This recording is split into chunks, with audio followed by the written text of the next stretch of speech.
for 515 Fantasy Football. I know football. Are you ready for some football? Domination on Sundays begins with listening to these guys on Thursdays. You ready for this? Nearly 40 years of fantasy football experience between them. Yeah! One is a proud veteran of the United States Marine Corps, husband and father, entering his 17th year of fantasy competition. Brian Eikenberry. The other, also a proud husband and father, is one of the winningest fantasy minds in the state. Celebrating 23 years of excellence, Andy Hall. Let's get the game on! It's showtime. The 515 Fantasy Football Podcast with your hosts, Brian Eikenberry and Andy Hall. You're here because you love to win. Whether you're competing against grizzled fantasy veterans or your drinking buddies, nobody gives you a bigger competitive advantage than we do. Andy Hall, joined as always by my partner in crime, Brian Eikenberry. And as always, we love to score ourselves and the info we're laying on you every week. What's the scoreboard say this week, Brian? Well, for last week, we were plus 28 in our highly scientific grading system, using a -1 for an incorrect grade and a +1 for the correct grade. We finished at a good score for the week again, and we're cruising on to our championships, respectively. Week 6. Over the course of the next hour, we've got all the matchups, plus the ever-popular pop quiz segment, the bargain bin upcoming as well. No matter how you found us, iTunes, Stitcher, or the airwaves on 1350 ESPN Radio in Des Moines, we are glad you are here. Strap in and prepare for victory, my friends. We begin, as we always do, with some headlines of fantasy note. Dateline, Kansas City. Dun dun. The Chiefs have placed Jamal Charles on IR, ending his season with an ACL injury. Also in Chiefs news, looking like Charkandrick West will be the replacement back for Jamal Charles. Brian, I had a chance to watch Charkandrick a little bit. Some film on him from preseason and also from back at college. I believe Abilene Christian is where he went to school. And he looks like a little bit bulkier version of Jamal Charles in a way. Very quick. He can also catch passes out of the backfield. Seems like a nice little fit with Jamal Charles out of the lineup. Yeah, this is some great news for those of us who held on to our waiver position in your leagues, myself included. Was able to land him right as soon as the waiver wire opened up, was able to nab him. And think about long-term prospects here. I'm not sure what Jamal Charles' contract situation, how much guaranteed money is left on his deal. But if Charkandrick West plays to a higher level here, that could be the long-term replacement. In Dallas Cowboys news, they are benching Brandon Weeden. Matt Castle will start next Sunday. Also in Cowboys news, a long shot that Des Bryant could return to the field following the Cowboys' Week 6 bye. Moving on to Atlanta, Julio Jones dealing with a hamstring injury, and it looked like he could be questionable for the Thursday night matchup. He is now listed as probable on the injury report, so no worries there. Steelers activate wide receiver Martavis Bryant from the reserve suspended list. He will play this weekend. Moving on to Buffalo, reports that quarterback Tyrod Taylor may miss, quote, several weeks with a sprained MCL. Get ready. I know you've all been waiting for E.J. Manuel time in Buffalo. Ugh. Also in Bills news, Sammy Watkins should be back in action this week. As far as the Redskins go, tight end Jordan Reed could miss several weeks with another concussion. This is a recurring problem for him. It's more Derek Carrier time in Washington. How you like that call from last week, Brian? Ridiculous. So I think I was watching it, and somebody said, for those of you that plugged Derek Carrier into your fantasy lineup this week, oh, wait, nobody plugged in Derek Carrier. You know what? If they were listening to this show, Brian, somebody might have taken a chance, and they were rewarded with a touchdown. So there you go. Bears wide receiver Alshon Jeffrey is questionable for this Sunday's game versus Detroit. It does sound as though he's going to give it a go. Jags quarterback Blake Bortles dealing with a slight shoulder separation. He may play on Sunday despite that. Andrew Luck practicing without any limitations. We look forward to seeing him this weekend in the Sunday night matchup versus New England. The Colts have signed Ahmad Bradshaw to a one-year contract, which makes me wonder, Brian, because I have a very curious mind. How much of Frank Gore's workload will Ahmad Bradshaw cut into? Well, if you go ahead and rewind to about 2 weeks ago on this lovely program of ours, I did happen to mention that be on the lookout. Gore will be getting some of his workload reduced. 2 weeks later, voila, Ahmad Bradshaw getting signed, and I don't think he's going to take a huge portion, but he's getting signed for a reason, so he's going to get some. Frank Gore's doing exactly what they wanted him to do this season. He's on pace for about 1,000 yards rushing and, 9 to 11 touchdowns. I think that's what they expected out of him.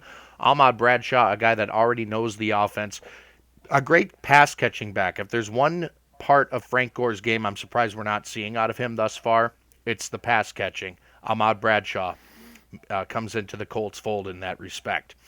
Marshawn Lynch should return to the Seahawks starting lineup Sunday. We still will see some Thomas Rawls. I think he performed well enough to earn some decent playing time in relief of Lynch. Justin Forsett does not have a high ankle sprain, which is really good news. It looked really, really bad if you didn't see it on last weekend, Brian. They also have just put Lorenzo Taliaferro on injured reserve, making way for Buck Allen. He'll be seeing serious time this weekend, regardless of whether Justin Forsett decides to play or not. Also in Ravens news, Steve Smith Sr. could return this week following several microfractures in his back. He's got to be one of the toughest dudes in the NFL. That's just unbelievable. Giants wide receivers Reuben Randall and Odell Beckham are limited in practice this week with hamstring injuries, although it does sound, Brian, as though we will see at least Beckham if all goes well. That is the Monday night game. The Arizona Cardinals just signed D lineman Dwight Freeney to a one-year contract. For those of you that, like myself, that splurged on the Arizona defense this year, you are being rewarded handsomely and then some. Dwight Freeney is a future Hall of Famer that can do nothing but help that defense. A couple of other quick notes here, Brian, before we dive into the matchups. Demaryius Thomas, according to sources in Denver, could end up listed as questionable on Friday's injury report. He did not practice on Wednesday. He's dealing with a neck injury that apparently is affecting him on the field, so something to watch closely in terms of the Denver Broncos. And I think really that should do it for our headlines this week as we dive right into Thursday night football, Brian. Atlanta at New Orleans. We'll start with the Falcons and Matt Ryan. I'll give him a B+ this week. He will bounce back from a subpar Week 5 against a Saints pass defense that ranks 28th against opposing quarterbacks, giving up over 25 fantasy points per game on average to the position. Ryan threw for 451 and 3 in the team's first meeting in 2014. He threw for 322 and 1 in the second. I like him pretty well as a B+. Running back, Devontae Freeman. This guy has been en fuego. Giving him an A in this matchup. The Saints are a bad run defense. They just gave up a monster day to the Eagles committee of backs in Week 5. Freeman proved he's matchup proof in gashing the Redskins' top 5 rush defense last week. 153 yards and a touchdown with some receptions as well, as we called on this program.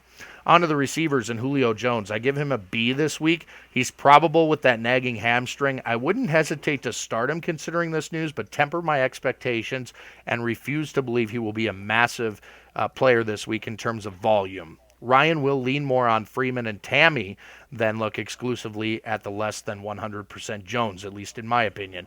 Leonard Hankerson gets a C+. He has yet to show any flashiness from a fantasy standpoint. Kind of the slow and steady guy, but he has easily at this point surpassed Roddy White as the wide receiver 2 in the Atlanta passing game. Jacob Tamme, I mentioned a bit ago, he's getting a B in this game. Season high in targets last week. Tamme caught 8 passes for 94 yards on the day and is a guy the Falcons hope can bring some mojo back to that tight end position for the first time since Tony Gonzalez retired. On to the Saints and Drew Brees. He gets a C+ this week. Drew simply hasn't been himself this year after trading away Jimmy Graham and Kenny Stills in the offseason. Atlanta is a top 10 defense against the pass this season through 5 games. If the Saints have a chance here, it's likely via the ground game and short passing routes through Ingram and potentially a tight end. Mark Ingram gets a B+. The Falcons are bad versus the run, but looked improved the past 2 weeks against Washington and Houston. Some of that may be their opponents having to abandon the running game, but despite all that, Ingram should get most of the carries and have a decent amount of targets in the passing game as well in this one, as the Falcons have allowed 49 running back receptions through 5 games. That is the most in the league. CJ Spiller, I'm leaving on the bench.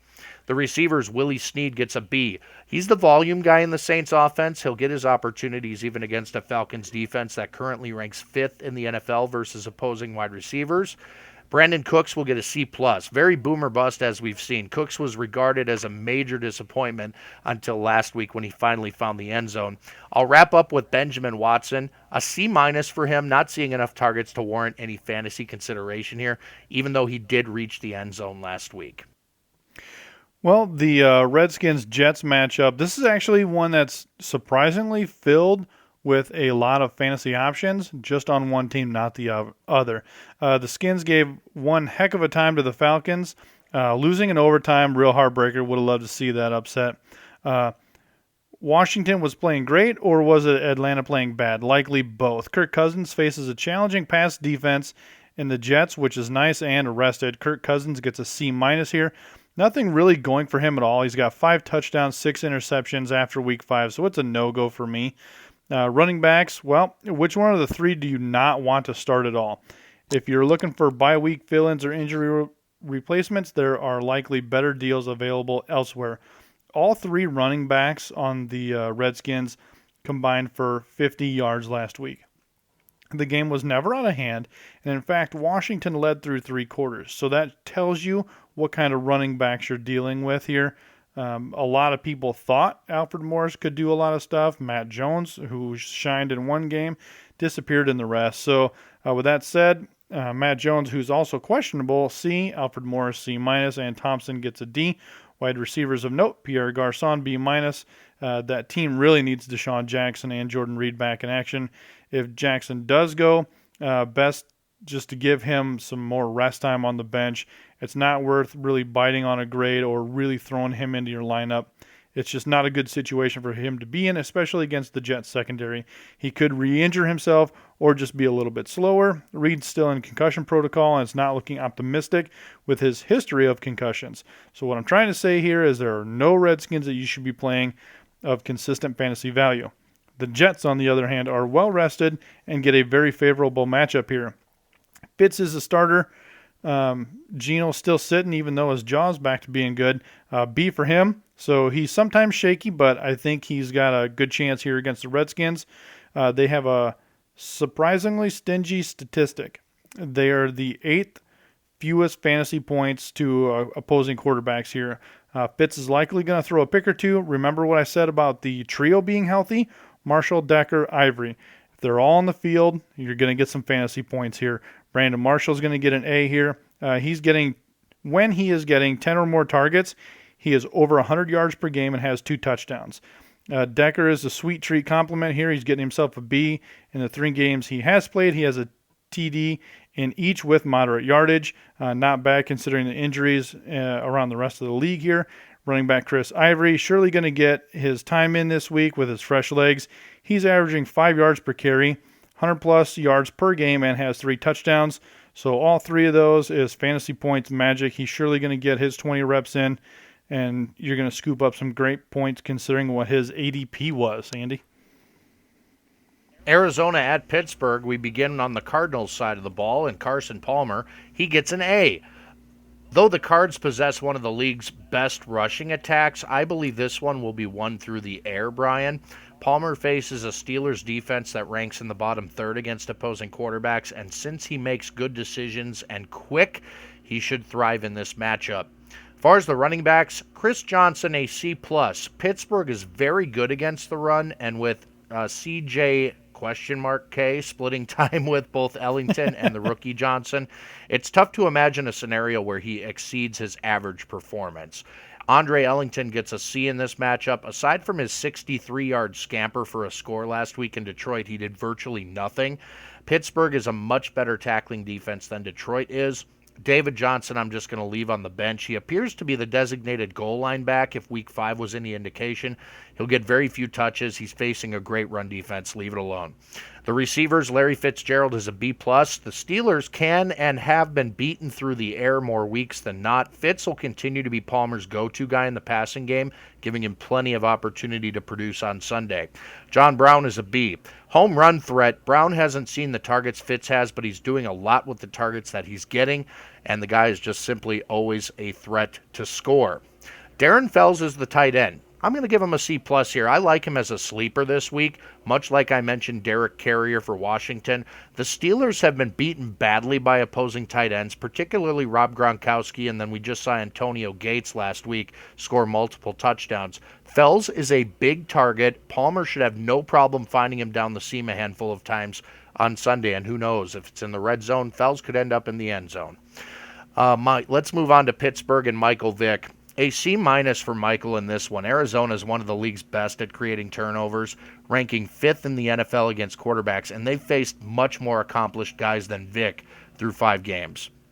I gave him a starting grade of C-, but I probably would leave him on the bench after what he really hasn't been able to accomplish through 2 games. The running game, Le'Veon Bell is a B+ here. Arizona is a top 10 defense against the run, but Bell is arguably matchup-proof, running like the best the NFL has to offer. I really like him despite the matchup. Antonio Brown is a C+. Until Big Ben returns under center, Brown is best left on your bench in favor of better options, but if you absolutely must, there are worse guys to take a swing at in the flex position. Martavis Bryant is a C. One of 2 great passes by Vick in their Week 5 victory over San Diego was that downfield toss to Marcus Wheaton, which went for a touchdown. Bryant would have been that receiver had he been healthy enough to play. Tight end Heath Miller is a B-. It's perplexing to me just how long the Steelers have waited to get him involved in the passing game since Vick took over. His big catch down near the goal line at the end of regulation on Monday night, further proof that he should be getting a lot more opportunities given the situation in Pittsburgh. For some reason, he's just not.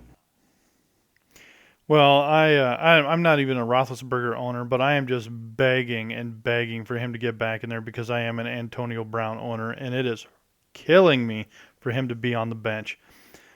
Chiefs at Minnesota, Alex Smith, he's going to have to do it on his own from here on out. Hopefully Charkandrick West here can help him out. He's going against a slightly average pass defense here. Pair that with his own team's below average passing game. Also no Jamal Charles. That, friends, equals disaster. Alex Smith is also averaging 1 TD per game. C- if you must start him and you need someone. He's thrown 3 interceptions through 5 games, so that's not terrible, but he just can't get those big offensive numbers. Macklin, he has been a pleasant surprise with 30% of all the targets. He's averaging 13.4 yards per catch. He's going to get a B+ because somebody has to catch the ball at some point.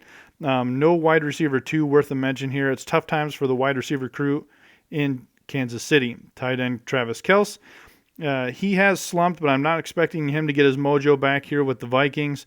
Likely some checkdowns, but no large gains. Charkandrick West, as you heard before, you probably seen on Sunday, and everybody scampered to the waiver wire. He's the new guy in charge here. Andy Reid clearly stated that in some of his pressers that he prefers West to Davis, as Charkandrick West is 5'10", 205 pounds. So last guy I remember with those kind of stats was Barry Sanders and Emmitt Smith. They also had that kind of a build. So carry it close. West, he obviously will be on a short leash. If he does start to fumble, watch out for Nile Davis. He'll be going in there, but it's Charkandrick West show.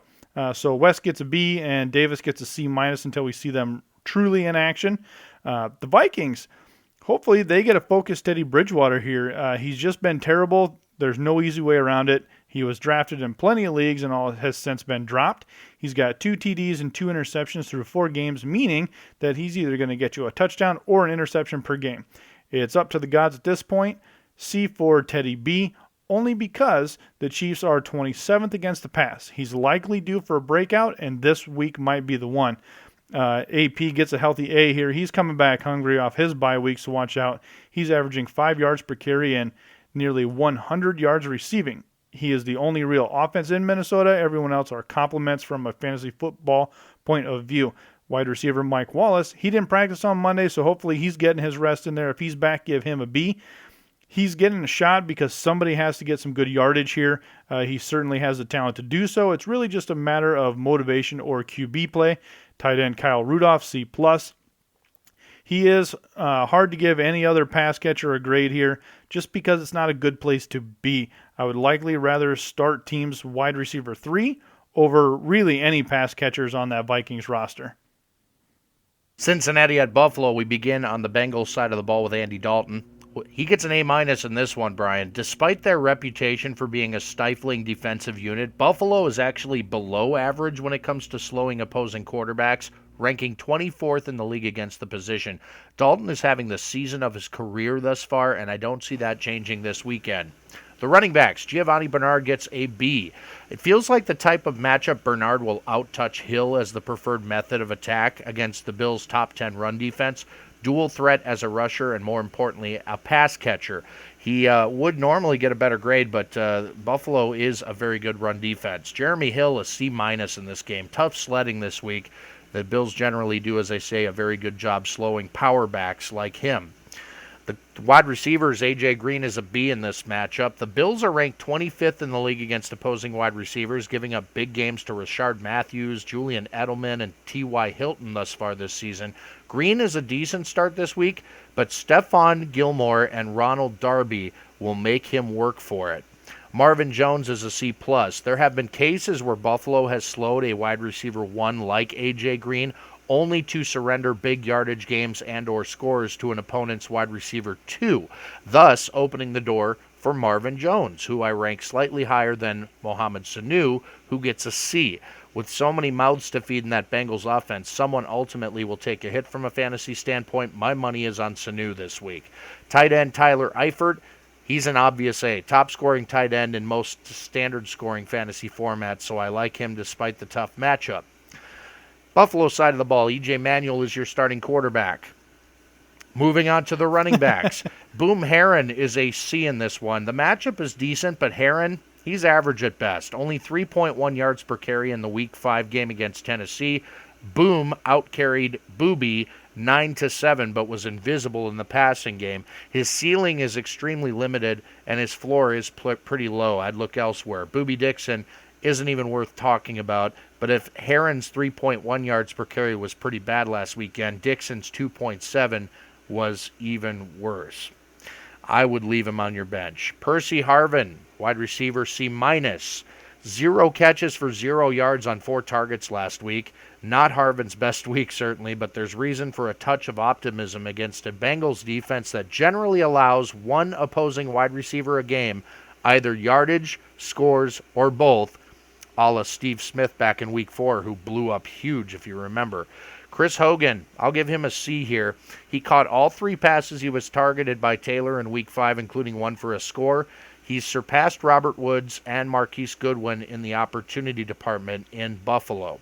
Wide receiver Charles Clay gets a B. Try to ignore last week's box score.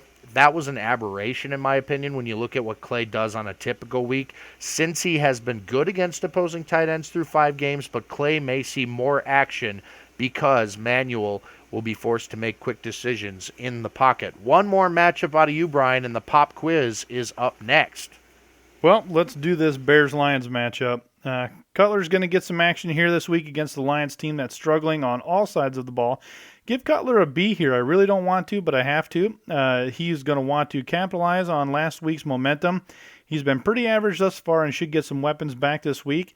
Alshon Jeffrey late scratch last week, but hopefully he gets that hammy healed up here so he can make it back to playing in Detroit. They're going to give it a go, so you never know what that means. You're just going to want to keep checking back. So if he does go, he's going to obviously be a B start there. Someone's got to get that action. Eddie Royal, if his ankle is good to go, he should have a decent game. But again, you're going to have to monitor both of these guys. They snuck them in there last week, scratched them. I've seen some lineups that had them in there. So you're going to have to watch that, be paying attention. Tight end Martellus Bennett, he's going to get an A here. Lions are terrible, and someone's going to catch those balls from Cutler, especially with everyone coming in and out. Speaking of Marquise Wilson, he's seen plenty of targets filling in. He's actually done way better than I ever expected him to do. Give him a B- for this Sunday. More on him later. Running back Matt Forte, Mr. Reliable. He's going to get the A start here because of his proven resiliency over and over and over. Consistency is your best friend in fantasy football because you can plan for it. Always count Forte in for 100 yards from scrimmage, either rushing or receiving, and he's definitely going to get it here in Detroit. I do not expect Matt Stafford to have a major rebound as Chicago was able to win against Kansas City and shut down Carr when Oakland came to town.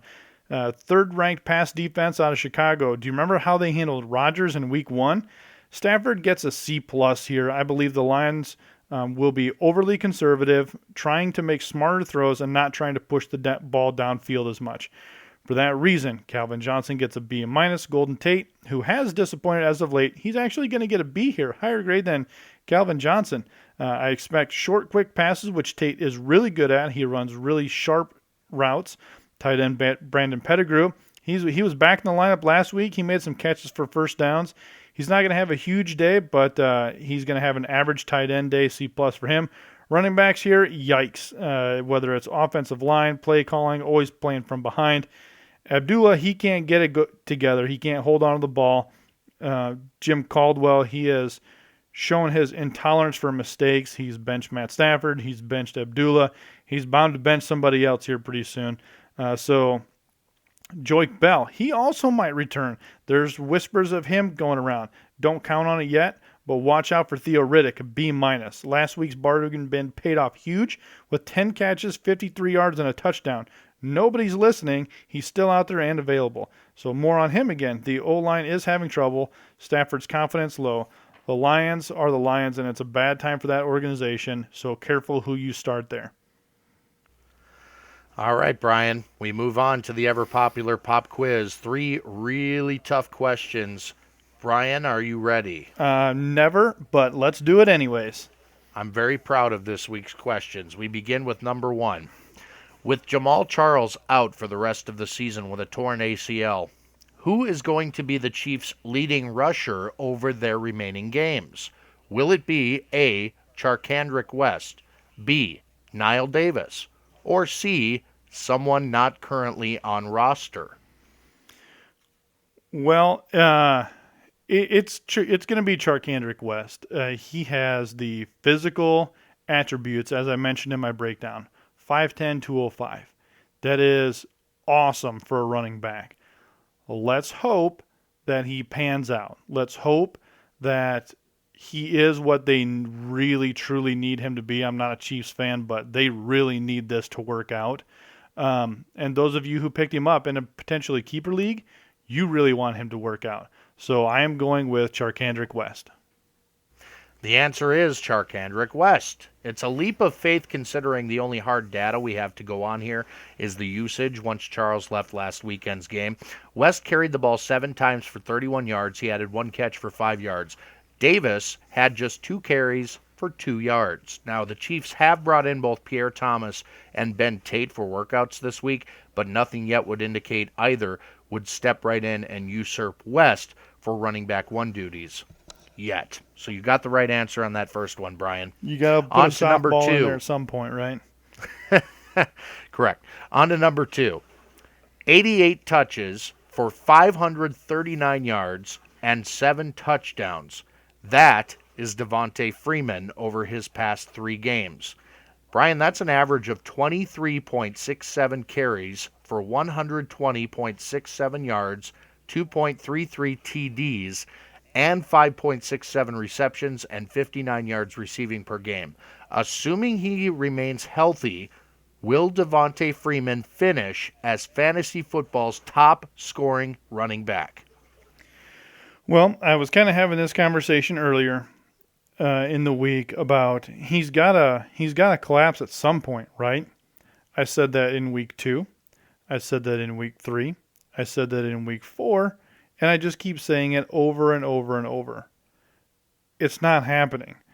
He is a stud right now. For whatever reason, if it's just his ability all of a sudden, if things just clicked for him, if he's understanding the game more, if his vision is increasing. It just sounds like he is the guy right now. And we're looking at, 5 weeks worth of information here. You can't say that it's not going to work out. I think he's going to be on pace to be maybe not the top dog, but he's going to be up there in the top 5. So your answer is no? I guess. The correct answer is yes. A staggering statistic here, Brian.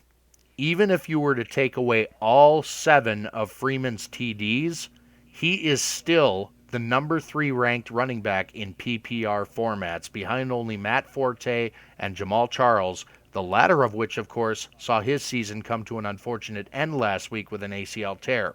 In standard leagues, the only guy even remotely close is Adrian Peterson, who has scored more than 50 points less than Freeman. So the answer here is absolutely yes. If he stays healthy, assuming he remains healthy, Devontae Freeman will be your number 1 back at the end of the season. Question number 3. 21 receptions for 204 yards and 2 touchdowns. That is Jimmy Graham through 5 weeks. At this point, should you, A, continue to start him in the hopes that he'll turn things around, B, find a more reliable option on your waiver wire, or C, trade him to the guy that spent his first-round draft pick on a kicker? If you can trade him, trade him. Get out as quick as you can. Let's look at it this way. I talked about it in one of my breakdowns. Consistency is everything in fantasy football.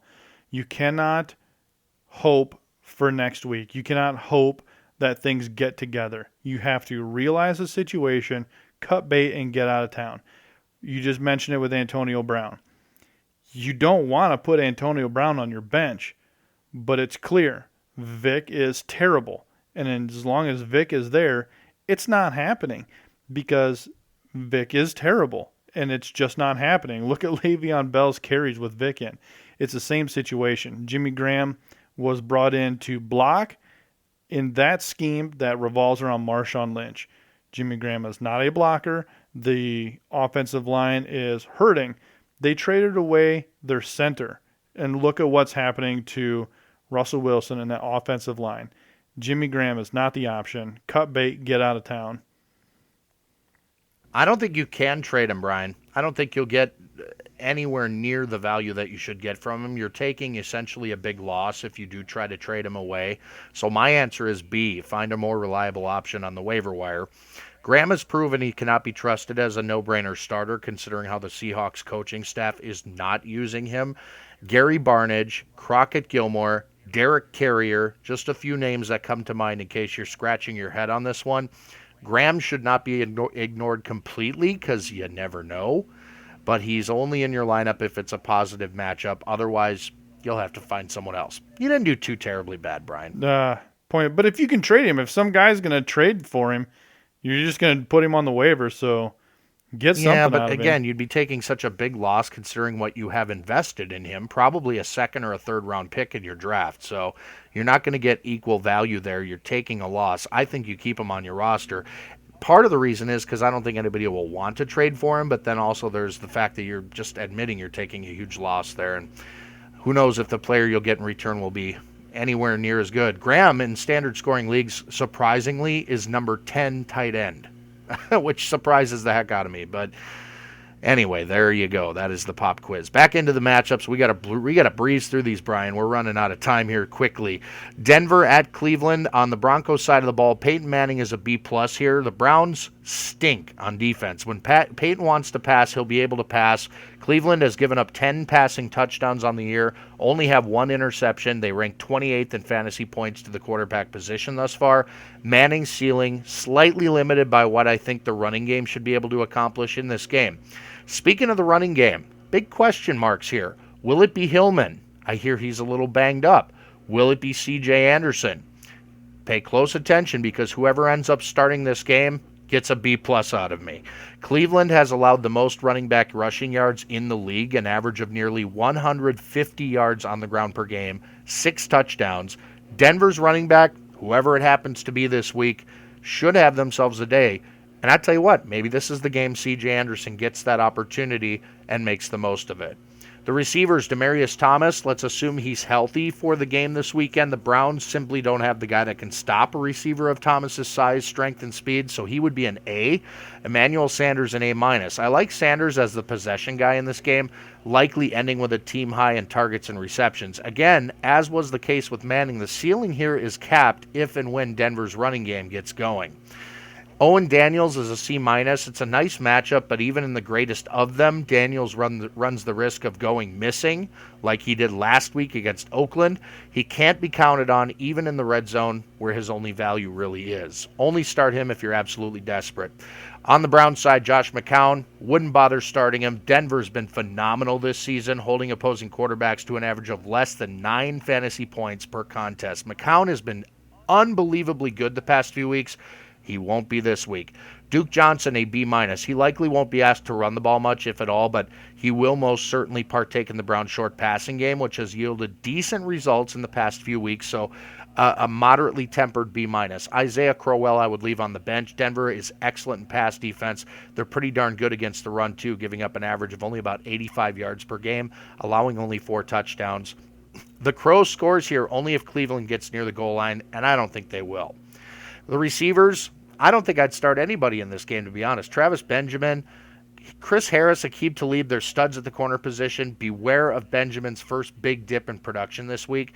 Andrew Hawkins might be the better play, an intriguing flex play, if you will, because he's a small slot guy. He'll likely avoid the aforementioned Denver corners. Gary Barnidge is a guy you might look at starting. He's a B this week because Cleveland will have nowhere else to turn, essentially. Once again, opportunity knocks for Gary Barnidge, who could have the best fantasy day of the Browns skill position receivers. There you have it. All right, Texans at the Jaguars. Hoyer Mallet. It's been proven, especially last week. Good job out of me. Regardless of who starts, Hoyer is going to wind up in the game. Doesn't matter. Hoyer's last 2 games, 544 yards, 4 touchdowns, 1 interception. Take that, Matt Stafford owners. A B start for Hoyer against the Jacksonville's below-average pass defense. It should be a little higher. But with Arian Foster back, I expect a good dose of the run game this week at Jacksonville. Speaking of Mr. Foster going against middle-of-the-road run defense, expect him to get a good workload here and a B+. Wide receiver of note, DeAndre Hopkins, pretty close to unstoppable at this point. He's averaging 115 yards per game, 31% of the targets, and pretty sweet given the QB drama that is always ongoing here in the Texans camp. Nate Washington, he's still likely out with a better chance of Cecil Shorts III making his return from a dislocated shoulder. He's just going to need to suck it up. It's only dislocated 2 weeks ago. So been there, done that. Divisional game, Cecil Shorts, I'm going to call it. He's going to play B-. No tight end of any value on the Texans roster. Fun fact here, Texans have the number 4 passing offense in the league. Yep, number 4. Jacksonville, they have proven to be a fun team to watch as Blake Bortles makes wide receiver champions out of Robinson and Hearns. Blake Bortles is going to get a B+ this week. He has 10 touchdowns, 4 interceptions, and 250 yards per game, attacking an average pass defense in the Texans. If he could work on his accuracy percentage, it would be 300 yards per game easily. He's sitting at a completion percentage of 57.1. Now, I've been watching some of his games, and I think a lot of those misses are by making good choices by throwing the ball away. So give him some thoughts there. Wide receivers here, not bad to own either. To be honest with you, if I had both, I'd probably start both, and I'll tell you why. Allen Robinson, 400 yards and 4 touchdowns. Allen Hearns, 430 yards, 3 touchdowns. So check this out. Hearns is number 8 on the wide receiver list. Robinson is number 13 on receiving yards list. There are only 2 other teammates to appear in the top 15 wide receivers other than one other duo. Can you guess who they are? Nope, didn't think so. Demaryius Thomas and Emmanuel Sanders are the only other teammates to be in the top 15, which they only have them beat by 2 extra yards. So the grades for both Alan Hearns and Allen Robinson are getting Bs. You never know who's going to get the touchdowns, but neither of them are bad starts. Running back TJ Yeldon, he's going to have a decent day against Houston's 22nd ranked rushing defense. The thing I don't like about TJ Yeldon is 3.6 yards per carry. If he wants a higher grade, then he needs to run through some of those tackles. He tends to fall down upon contact, and no tight end making this roster spot either. I'm not sure I'm in love with any of the players in the Miami-Tennessee matchup, so this might be our quickest one yet. Ryan Tannehill gets a C. The Titans have been borderline fantasy elite when it comes to pass defense. They're first in the league, giving up only 666 yards. Hey, that's the number of the beast. Through the air through their first 4 games. Opposing quarterbacks have found the end zone 7 times this season, but Tannehill has certainly had his struggles. I don't see him performing above expectation this week. Lamar Miller is a C+. I think they're going to start feeding him the ball at least a little bit more with the new coaching staff, because I think that's one reason why they ultimately failed with Joe Philbin, was the fact that they just didn't know how to use Lamar Miller properly. I give him a C+ in this game. The receivers, Jarvis Landry is probably the best of the bunch, a B. It's not a great matchup, but Landry has the quickness to create some separation. He should get a decent number of targets and maybe an opportunity to score. Rashard Matthews a C+. Tennessee, again, they've given up the fewest yards to the wide receiver position, but 7 touchdowns through 4 games. Matthews' role within this offense still isn't as clearly defined as Landry, however, so he's a notch lower in my rankings. Jordan Cameron I might consider starting, a B-. Tennessee ranks 24th against opposing tight ends. He's got a size advantage over the Titans' D-backs and linebackers. He's third on the pecking order in the Miami passing offense, which is, a lower ceiling for him, but definitely a touchdown threat once they get inside the red zone. Tennessee side of the ball, Marcus Mariota is a C+. Miami's defense, very mediocre. They rank 16th against opposing quarterbacks. If Mariota succeeds here, it's likely due to the supplemental production he can give you with his feet. The running backs, Antonio Andrews, I'll give a C to. The Dolphins, they look downright awful at times against opposing running backs, giving up an average of nearly 21 fantasy points per game over the season. Andrews is the likely benefactor of a decent matchup here. A tempered grade because I think Miami used the bye week to make some major adjustments that we'll see beginning this week. Bishop Sankey, he's on the bench. Wide receivers, Kendall Wright, really the only one worth note here. Miami has given up about 200 more yards through the air than Tennessee has. The same amount of touchdowns. Wright is the best of this bunch. He's my bet to find the end zone if any of the Titans can get in. Delaney Walker is a B in this matchup after a relatively nondescript Week 5 performance coming off the bye. Walker gets a mediocre Miami squad coming off their bye. Since he appears to be the Titans' first or second option on most passing routes, he gets that solid B grade. Well, it's Panthers at the Seahawks. Battle of the 2 defenses here. Cam Newton, he's going to face the toughest battle probably. The passing is in shambles, and going against Seattle's defense, Legion of Boom, 12th man, surely is not going to help much. Cam is going to get a C start only because of his ability to run, so it probably should be a D, but he's got those legs and he knows how to use them. He's averaging 189 yards per game passing with 7 TDs and 2 INTs. The plus side, Cam's got nearly 200 yards rushing and 2 touchdowns on the ground. Jonathan Stewart, C-. He's only got 25 more rushing yards than his quarterback, so that's not a good situation. And he doesn't have any touchdowns. Pass catchers of note here, tight end Greg Olsen. He will be and still is the only startable receiving option with 28% of the targets. He's also averaging 14.3 yards per catch, B+ for him. Ted Ginn, C-. If anyone's going to get lucky in the lineup and the wide receiver core, it's going to be him. It's just a bad situation all around for any wide receiver on the Panthers, especially this week. Russell Wilson, he's going to have himself a tough matchup against the Carolina's defense, who's looking sharp from a fantasy standpoint. They really buckle down when they start getting in the red zone. They'll give up a little bit of yards, but they get back to it and at the end of the drive. And pair that with Russell Wilson. He's great at turning the ball over this year. C+ for Wilson. He's got 213 yards per game and 2 touchdowns, or he has a 2-to-1 touchdown interception ratio. So not terrible. Beast Mode makes his return this week because he's all about that action, and it's hard to eat Skittles on the bench. He's too jittery without being able to burn off all that sugar, so he needs to get back in action. B for Beast Mode. There was mention of Thomas Rawls getting some of those touches to give Lynch a breather here and there, which might be wise. You have to treat a hammy with respect. Just ask LaShawn McCoy. Tight end Jimmy Graham, C-. We talked about him in our pop quiz segment. If you have to, you have to. If it's a 12-team league, you got to start a tight end. There's only 10 really out there. So you got to go with Jimmy Graham on a C-, only if you have to. See last week's PSA as well. Kirsten Baldwin, they both get B-. Both are equally, minimally adequate, as you never know which of the pair is going to get the touchdown or who will get the yards. Kurtz gets my hat tip over Baldwin if I had to choose because of the higher ceiling. He typically pulls the number 2 cornerback and also has more catches longer than 20 yards over Baldwin. So if you have to pick Kurtz over Baldwin, Andy. I'm fairly certain ZZ Top did not have Cam Newton in mind when they wrote their hit Legs. No, I don't think so either, but you know what? I'm going to sneak it in there. I've got a couple matchups left here. Bargain bin is coming up here quickly. San Diego at Green Bay. We begin on the Chargers side. Phillip Rivers, a C+. Rivers has looked good the past few weeks, but the Packers defense been downright nasty at times to opposing quarterbacks. They've given up the 6th fewest passing yards in the league, only 5 touchdown passes. They've collected 8 INTs.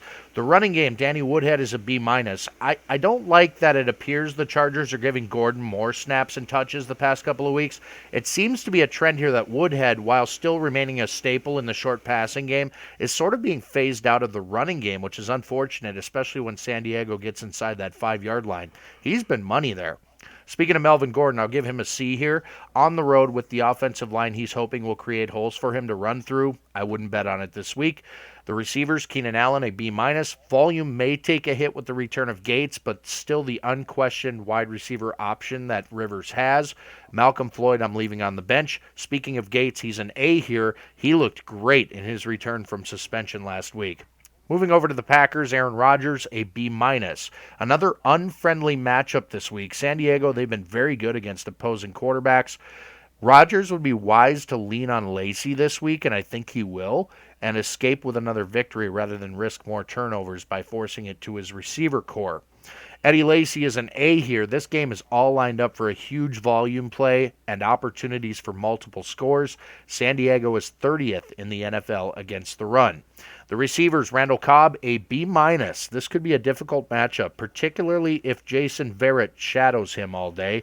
I love his playmaking ability, but we've seen what can happen when he's stifled, like he was against the Rams last week. James Jones, a C+. Weekly touchdown upside is the reason you're sticking with him. The volume simply isn't there week to week to feel good about him in your starting lineup otherwise, but he is a threat. Ty Montgomery, a C. This all depends on whether or not Davante Adams is ready to return to the lineup. If he is, I would put Ty Montgomery on the bench, maybe consider Davante Adams as a flex. Richard Rodgers is a C+. He can't be trusted week to week, but he may be an upside play this week due to a tough matchup for Green Bay's wide receivers. Ravens-Niners, Flacco's 240 yards per game should pair well with the 25th ranked passing defense in San Francisco. Flacco gets a B- here for the reason that Steve Smith is questionable. Coach Harbaugh is hopeful, and you heard it in our headlines, so fingers crossed there. But Flacco's thrown 6 touchdowns with 5 interceptions, so caution on rushing him to the start, only if you have to. Steve Smith, if he goes, he's going to have a fun time dancing in the end zone, B+. Kamar Aiken, he's a decent option here. He's likely going to get some action just to reduce some of the hits off of Steve Smith. You don't want microfractures becoming major fractures. Forsett, he's been the big feature here the last couple of weeks. He seems to be back on track. Now he's got the ankle sprain. I think he's going to be good to go. I don't think Buck Allen's get a huge chunk. So if he's going to start, still a safe start. He's probably going to get 15 touches, maybe not all of his 20. So Buck Allen's going to get some treats there. But Forsett averages 4 yards per carry. He only has that 1 touchdown. So just don't expect a huge game from him, but he's going to get what he needs to get, and he'll be okay with that. So I'm going to give Forsett, with the Buck Allen trend in there, I'm going to give him a B start. If he was 100% healthy, he'd definitely be an A. So cap is cap. I don't think his last game was him back on track, especially with some of the new reports where he's not a big guy on mechanics. That's coming from his mouth. So, yeah, we're all fully aware of that, Mr. Kaepernick. When you have more INTs than TDs, it's always going to be a no start for me. So Cap is a no-go. He's also averaging lower yards per game than Cam Newton. So there's that running back Carlos Hyde. He's got a good average. He just doesn't get the opportunity because they're usually playing from behind or game flow dictates a different approach. Ravens have an average run D, so Hyde is going to get a C plus here. Wide receivers both getting B minuses. The Ravens have the 25th worst pass defense, and the Niners' top two receivers, Bolden and Torrey Smith, both average 46 and 45 yards per game, respectively. So you've got a terrible pass defense going against terrible passing offense. Who knows what's going to happen there? While they might be serviceable here or there, the consistency is off. It's a dangerous play to put one of these guys in there, but it's a weak Ravens pass defense, so that should help bump one of the two up there. Tight end Vernon Davis, if he's going to give it a go, this guy. Tom Sula said he expects him to play. The Ravens gave up a mega game to Barn Ridge, so it's always possible that the old vet's going to have a sweet matchup. If tight end Vernon Davis plays, he's going to get a B minus. Want to condense these last two down as best we can, and there are a lot of players in both Sunday and Monday night. Let's begin with New England, Indianapolis. Tom Brady, an obvious A. The Colts have given up the fifth most passing yards, a total of 8 touchdowns through the air to opposing quarterbacks. Brady, under the bright lights, should be in for a very big day, especially with Deflategate still on his mind. The running game, Deion Lewis will get a B. He'll continue to split touches with Blunt, having earned a decent amount of rushes, and more importantly, opportunities in the passing game where Blunt's skill set is lacking. Blunt gets a B minus. He rushed for 148 yards and 3 touchdowns in that AFC Championship last season against these Colts. And while I think he could get more work if the Pats get up and stay up, he likely won't reach the 30 carry mark here with the success the tandem of he and Lewis have had. The receivers, Julian Edelman is an A. Try not to overthink this. He's on pace to finish the season, Brian, with 136 catches for 1,596 yards and 12 touchdowns. That's pretty awesome. Danny Amendola is a C minus. He's not getting enough targets as Brady's 4th or 5th option to warrant any fantasy consideration. Gronk, an obvious A, won't waste any time on why. It should be obvious. The Colts, Andrew Luck is a B. New England has been fairly decent through its first 4 games, allowing only 919 passing yards and 6 touchdowns. They've picked off 6 passes thus far and have 16 sacks. They're playing at home, and having given his shoulder a few weeks to heal, Luck should have a decent day despite the matchup looking tough on paper. He'll need to throw a lot in order to keep up. I just hope he doesn't turn the ball over multiple times. That could hurt him. Frank Gore is a B minus. New England is a team that isn't run on a lot. It's probably because most opponents have had to adjust their game plans for a quick start by the Pats offense. Gore, I mentioned earlier, on pace for a nice 1,000-yard season, 9 to 11 touchdowns, but as of yet hasn't been involved at all in that passing game. He's facing a Patriots defense that only given up 3 running back scores on the season. The receivers, T.Y. Hilton is a B+. Patriots are susceptible to a big day from wide receivers like Hilton. Antonio Brown, Robert Woods, Allen Hurns have either all topped 100 yards or scored a touchdown against them.